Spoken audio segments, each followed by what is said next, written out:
Merci de nous rejoindre sur Radio J et un des premiers rendez-vous de cette matinée, vous le savez, c'est votre rendez-vous avec Serge Rafal, le docteur de sa chronique C'est bon pour la santé. Bonjour Serge. Bonjour Ilana. Serge, ce matin vous souhaitiez nous parler d'un problème de santé très fréquent qui empoisonne la vie de nombreuses femmes, c'est la cystite récidivante. En effet, Ilana, si le traitement de la cystite est en principe simple et bien codifié, celui des récidives est plus compliqué, mais a bénéficié récemment de nouvelles recommandations dont je souhaitais faire profiter nos auditrices, même si les messieurs ne sont pas totalement à l'abri, loin de là, de ces ennuis urinaires. Ah oui, il faut le dire. Alors, est-ce que vous pouvez nous redéfinir la cystite et nous en expliquer les mécanismes ? Alors, cette infection bactérienne urinaire est en réalité d'origine vésicale, d'où son nom de cystite, dont l'étymologie est latine. Elle est, comme vous l'avez dit, très fréquente puisqu'elle touche une femme sur deux au cours de son existence, avec deux pics, l'un au début de l'activité sexuelle,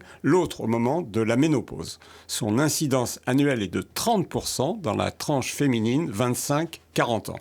Elle est effectivement généralement peu grave, incommodante ou douloureuse, récidivante dans 10% des cas.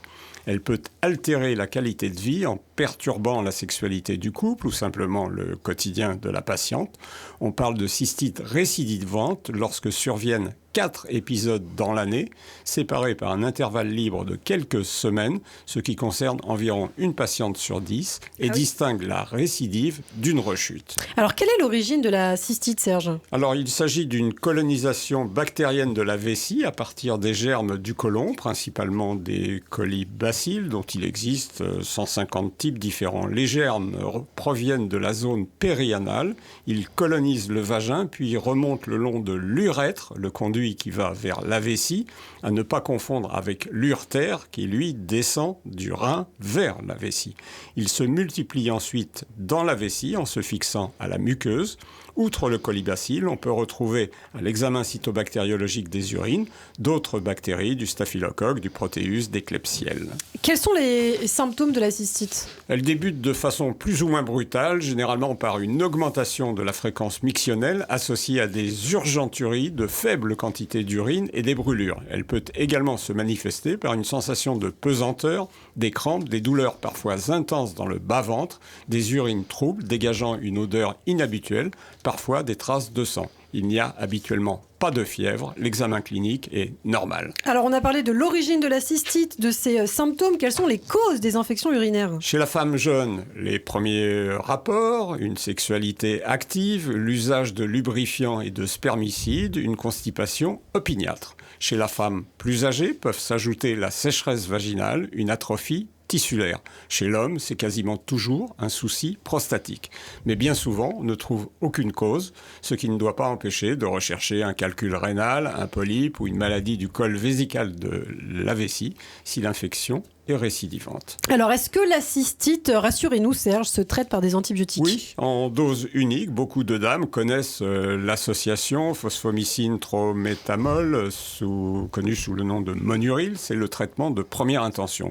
Si c'est insuffisant, c'est 3 jours d'un autre antibiotique.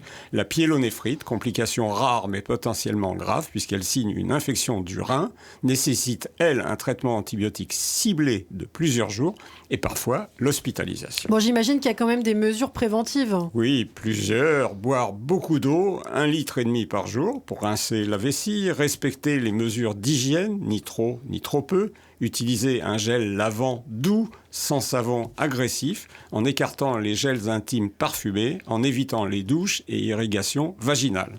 Faire attention aux gels spermicides, ne pas se retenir d'uriner, en particulier avant ou après les rapports, porter des vêtements de coton plutôt que des synthétiques, et enfin, un conseil de bon sens très efficace, s'essuyer après la selle d'avant vers l'arrière et pas l'inverse, pour des raisons facilement compréhensibles. Alors, est-ce que des produits naturels sont intéressants en cas de cystite ? Une plante, la canneberge, empêche le colibacille de s'accrocher à la paroi vésicale. Elle peut être proposée sans risque à la dose de 36 mg par jour, mais n'est efficace que dans la moitié des cas, tout comme un sucre simple, le démanose.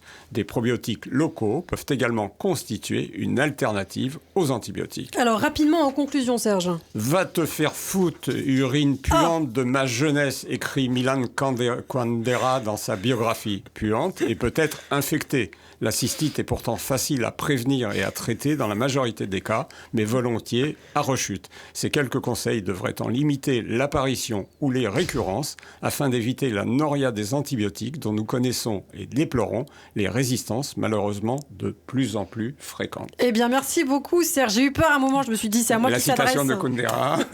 Merci beaucoup, Serge Rafal. C'est bien, vous vous lâchez le matin, on en a bien besoin. On vous retrouve demain matin, bien sûr, sur cette antenne.